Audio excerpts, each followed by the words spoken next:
అండి నేను మళ్ళీ మీ దగ్గరకు వస్తాను. ఎస్, ఇక నెక్స్ట్ మస్తాన్ రావు గారు, గుడ్ మార్నింగ్ అండి. Good morning. ఎస్ మస్తాన్ రావు గారు, సో ఇదంతా మనకు తెలిసిన అంశమే. ఏదైతే కృష్ణా జలాల వివాదం ఏదైతే ఉందో కూడా ఈ రోజు ఏదైతే ట్రైబ్యునల్లో మళ్ళీ దీనికి సంబంధించి చర్చ జరగబోతుందో ఈ విషయంలో ఎలాంటి అంశాలు తీసుకుంటే ఈ సమస్యకు ఒక పరిష్కారం అవుతుంది అనుకోవచ్చు. అండ్ అదే విధంగా నిన్న హరీష్ రావు వ్యాఖ్యలు ఒక రకంగా అంతా కూడా ఇప్పుడు ప్రస్తుతం ఉన్న ఇరిగేషన్ మంత్రి ఊరికేనే నీళ్లు నమ్ములుతున్నారు, చేతులు కట్టుకొని ఉన్నారు. ఏపీ రాష్ట్రం అటు నీళ్లను తరలించుకుపోతుంటే కూడా చోద్యం చూస్తున్నారంటూ కూడా కమెంట్స్ చేయడం జరిగింది. అండ్ ఇక్కడ ఉత్తమ్ కుమార్ రెడ్డి కూడా అదే చెప్పారు. గత 10 సంవత్సరాల్లో మీరేం చేశారంటూ కూడా అధిక వడ్డీలు తీసుకురావడము, షార్ట్ టైమ్ లో ఎక్కువ హై ఇంట్రెస్ట్ తీసుకొని రావడం, ఇవన్నీ కూడా ఏది కూడా సక్రమంగా పూర్తి స్థాయిలో చేయలేదు, ఇవన్నీ ప్రాబ్లమ్స్ ఇందుకే వచ్చాయంటూ కూడా రకరకాలుగా మాట్లాడుతున్నారు. సో మనం ఇదంతా చూస్తున్నాం. సో దీన్ని ఏ రకంగా చూడొచ్చు, మీ ఆస్పెక్ట్స్ ఏంటి దీనిపైన? ప్యానల్లో ఉన్న పెద్దలకు, జీ తెలుగు ప్రేక్షకులకు మీకు గుడ్ మార్నింగ్ అండి.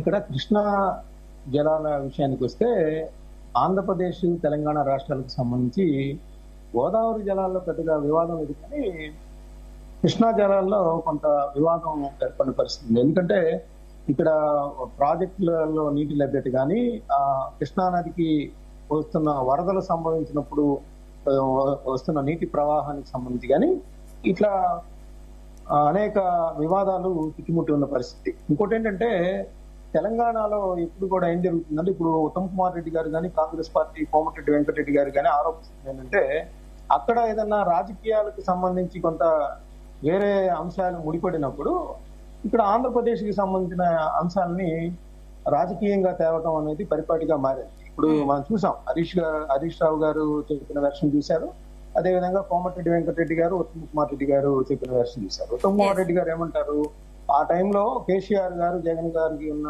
సాన్నిహిత్యం మూలంగా తెలంగాణ రాష్ట్రం జగన్ కి సహకరించింది, కృష్ణా జలాలు ఆయన తరలించిపోతున్న రాయలసీమ ముచ్చిమరి ప్రాజెక్టు కానీ, అదేవిధంగా ఇంకా పోతిరెడ్డిపాడు అప్పుడు వైఎస్ రాజశేఖర రెడ్డి గారు ఉన్నప్పుడు కూడా అదొక వివాదం ఉంది. సో ఇట్లాంటి విషయాల్లో ఇంకా కృష్ణా నది మీద అనేక ప్రాజెక్టులు కూడా బచావత్ అవార్డు కానీ, లేదంటే ఇల్లీగల్ గా కన్స్ట్రక్ట్ చేస్తా ఉన్నారు, ఎటువంటి అనుమతులు లేకుండా అనేది కూడా ఆరోపణలు చేస్తున్న పరిస్థితి. కానీ హరీష్ రావు గారు ఏం ఖండించారంటే, ఇప్పుడు సరే అదంతా తర్వాత కానీ మీరు వచ్చి సంవత్సరం అవుతా ఉంది, రోజుకు 10,000 క్యూసెక్కులు తరలించకపోతున్నా కూడా మీరు ఏమీ చేయలేని పరిస్థితి, మీరేం చేస్తున్నారు అనేది మనం చూసాం. సో ఇంకోటి కూడా చెప్తానండి, నేను ఎలక్షన్స్ కు ముందు నాగార్జున సాగర్ డ్యామ్ దగ్గర అటు తెలంగాణ, ఇటు ఆంధ్రప్రదేశ్ కి సంబంధించిన ప్రభుత్వాలు, ఆ పోలీసులు వ్యవహారం ఇదంతా కూడా సిఆర్పిఎఫ్ ఆధీనంలో కలిసి ఇదంతా చూసాం. అంటే నేనేమంటానంటే, అసలు కృష్ణా నదిలో నీటి వనరుల లభ్యత ఆధారంగా అటు ఎవరికైనా తెలుగు రాష్ట్రాల ప్రజలకు, 2 తెలుగు రాష్ట్రాల ప్రజలు అటు తాగునీటికి కానీ, సాగునీటికి కానీ అనేక ప్రాజెక్టులు ఆధారపడి ఉన్న పరిస్థితి. న్యాయంగా ఎంత రావాలి వాటా ఏంటి అనేది పక్కన పెడితే, 2 తెలుగు రాష్ట్రాల ప్రజలు కృష్ణానది నీటిని వాళ్ళ ఆయకట్టుకు అనుగుణంగా ఆ ప్రాజెక్టులు డిజైన్ చేశారు. ఆ డిజైన్లకు అనుగుణంగా చేసుకుంటే బానే ఉంటది. అంటే రాజకీయాలు, కేవలం రాజకీయాలే ఇక్కడ ప్రధాన పాత్ర పోషిస్తున్నాయి. అంటే అటు ఇప్పుడు ఇక్కడ చంద్రబాబు నాయుడు గారు అధికారంలో ఉన్నారు, రేవంత్ రెడ్డి గారికి ఆయనకి సాన్నిహిత్యం ఉంది కాబట్టి మీరు వాళ్ళిద్దరూ కోఆపరేట్ చేసుకున్నారని. గతంలో జగన్ గారు కేసీఆర్ మధ్య స్నేహం ఉంది కాబట్టి కృష్ణా జలాలు తరలించుకొని ఊరుకున్నారని. ఈ టైప్ ఆఫ్ రాజకీయ ఎత్తుకలు కాకుండా వాస్తవంగా నిన్న ఉత్తమ్ కుమార్ రెడ్డి గారు కన్స్ట్రక్టివ్ గా ఒక ప్రతిపాదన చేశారు. 66-34 ఉంది, దాన్ని మార్చాల్సిన అవసరం ఉంది. ఎందుకంటే తెలంగాణలో గత కొన్ని సంవత్సరాలుగా అన్యాయానికి గురవుతుంది కాబట్టి మాకు తెలియకుండా కూడా శ్రీశైలం డ్యామ్ నుంచి కానీ, నాగార్జున సాగర్ డ్యామ్ నుంచి కానీ ఎక్కువ ఆంధ్రప్రదేశ్ వాడుకుంటుంది కాబట్టి ఆ మేరకు మాకు కూడా మా రైతులకు కూడా నీరు అందాల్సిన పరిస్థితి ఉంది. అదేవిధంగా ఇప్పుడు మనం చూసుకుంటే నల్గొండ అండ్ మహబూబ్ నగర్ కి సంబంధించి కూడా, నాగర్ కర్నూలు వీటికి సంబంధించి కూడా ప్రజల తాగునీటి అవసరాలకు కూడా అక్కడ అవసరాలు ఉంది. సో ఆ అవసరాలు చెబుతూ అక్కడ ఉన్న నీటి లభ్యత ఆధారంగా నీటి కేటాయింపులు కోరడం తప్పులేదు, కానీ కేవలం రాజకీయ విమర్శల్లో భాగంగా చేయటం అనేది ఇక్కడ ప్రజలు హర్షించారనేది నేను చెప్తాను. ఎస్ మస్తాన్ రావు గారు, అంటే ఇప్పుడు కేసీఆర్ జగన్ కున్న సంబంధాల గురించి ఉత్తమ్ కుమార్ ఏదైతే మాట్లాడారో ఇవన్నీ విషయాలు పక్కన పెడితే, అంటే గతంలో కూడా చంద్రబాబు నాయుడు అండ్ అదేవిధంగా కేసీఆర్ ఉన్న హయాంలో, అంటే తెలంగాణ రాష్ట్రం ఏర్పడుతున్న సమయంలోనే ఇటు 66-34 రేషియో కింద నీటి పంపకాలు జరిగాయి కదా, తాత్కాలిక ఒప్పందం. దీన్ని ఏ రకంగా చూడొచ్చు? అదే అది అప్పుడు కూడా విస్తృత ప్రాతిపాదికన అందరూ కూర్చొని డిసైడ్ చేసిన రేషియో అండి అది.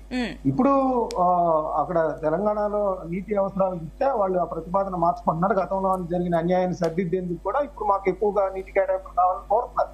కోరటంలో తప్పలేదు. ఇప్పుడు అతుల్ లేని గారు దానికి సంబంధించి కూడా అంటే ప్రస్తుతం అయితే అదే రేషియోని కంటిన్యూ చేస్తా ఉన్నారు. అది దానిలో మార్పు చేయాలంటే కూడా అది కేంద్ర స్థాయిలో కృష్ణ బోర్డు, ఎందుకంటే అక్కడ 4 రాష్ట్రాలతో ముడిపడే ఉన్న అంశం. మహారాష్ట్రలో పుట్టింది, అదేవిధంగా కర్ణాటక, తెలంగాణ, ఆంధ్రప్రదేశ్, ఈ 4 రాష్ట్రాలు. ఇంకోటి ఏంటంటే వాళ్ళు చంద్రబాబు నాయుడు గారు స్టేట్మెంట్ ఇచ్చారు, కృష్ణా నదికి సంబంధించి మేము వృధాగా పోతున్న నీటికి సంబంధించి కొన్ని ప్రాజెక్టులు కడుతున్నాం తప్పితే ఆ వృధాగా సముద్రంలోకి పోతున్న నీళ్లు ఉన్నాయి. అంటే క్యాచ్మెంట్ ఏరియా నుంచి కూడా వస్తుంది. ఇప్పుడు ఉత్తమ్ కుమార్ రెడ్డి గారు ప్రతిపాదన చేశారు, టెలిమెట్రిక్ పరికరాలు కూడా పెట్టాలి, అసలు వాటర్ కూడా ఎంత వెళ్తున్నాయి, ఫ్లో ఎంత పోతుంది అనేది కూడా తెలియటానికి. అది కూడా మంచిదే, ఎందుకంటే అది పారదర్శకంగా ఉంటుంది. ఎక్కడ ఏం జరుగుతుంది, ఎవరెంత వాడుకుంటున్నారు, ఎవరు తీసుకెళ్తున్నారు అనేది కూడా ఉంటది. ఎందుకంటే గతంలో ఆంధ్రప్రదేశ్ ప్రభుత్వం కూడా శ్రీశైలం డ్యామ్ సంబంధించి కూడా విద్యుత్ ఉత్పత్తి విషయంలో కూడా అనేక ఆరోపణలు చేసింది తెలంగాణ ప్రభుత్వం మీద. వీటన్నిటి కూడా పారదర్శకత అవసరం ఉంది. అదేవిధంగా అటు తెలంగాణ ప్రజలకు కానీ ఇటు ఆంధ్రప్రదేశ్ ప్రజలకు కానీ ఎవరికి అన్యాయం జరగకుండా ఒక మధ్య మార్గంగా ఒక నిర్ణయాన్ని తీసుకోవాల్సిన అవసరం కూడా ఉంది. కానీ మస్తానరావు గారు, అంటే ఇదే విషయం పైన చంద్రబాబు నాయుడు ఏదైతే స్టేట్మెంట్ ఇచ్చారో, ఈ గోదావరి మిగులు జలాల్ని బనకచర్ల ప్రాజెక్టు ద్వారా మేము ఉపయోగించుకుంటున్నామని చెప్తున్నారు. కానీ తెలంగాణ ఇంకో రకంగా వాదిస్తుంది, ఇందులో కృష్ణా జలాల్ని కూడా వాడుకునే కుట్ర చేస్తున్నారు, దీన్ని ఇందులోనే కలిపేసి బనకచర్ల ప్రాజెక్ట్ తోనే ఇదంతా చేయాలని ఒక కుట్ర చేస్తున్నారంటూ కూడా తెలంగాణ నుంచి వాదన వినిపిస్తుంది. దీని రకంగా చూడొచ్చు, ఇది నిజంగానే కుట్ర అయి ఉండొచ్చా? ఆయన చంద్రబాబు నాయుడు గారి మొత్తానికి ఒకటే ఆయన చెప్తా ఉన్నారు సొల్యూషన్ ఏంటంటే, గోదావరి కానీ కృష్ణా నదికి సంబంధించి కానీ ఏదైతే సముద్రంలో వృధాగా పోతున్నాయో వాటిని మళ్లించి తద్వారా వాటిని వినియోగంలో తేవడం ద్వారా చేస్తా తప్పితే అదనంగా మిగులు జలాలను కానీ లేదా కృష్ణా నది నీటిని అడిషనల్ గా వాడుకోవాలనేది మా ప్రతిపాదన కాదనేది ఆయన స్పష్టం చేస్తా ఉన్నారు. దానికి ఇప్పుడు మరి ఏ విధంగా ఈ రోజు బోర్డు సమావేశంలో రియాక్ట్ అవుతారు తెలంగాణకు సంబంధించిన మంత్రులు, ఇరిగేషన్ అధికారులు కానీ ఇటు ఆంధ్రప్రదేశ్ ఇరిగేషన్ అధికారులు కానీ చూడాల్సింది. రైట్ అండి.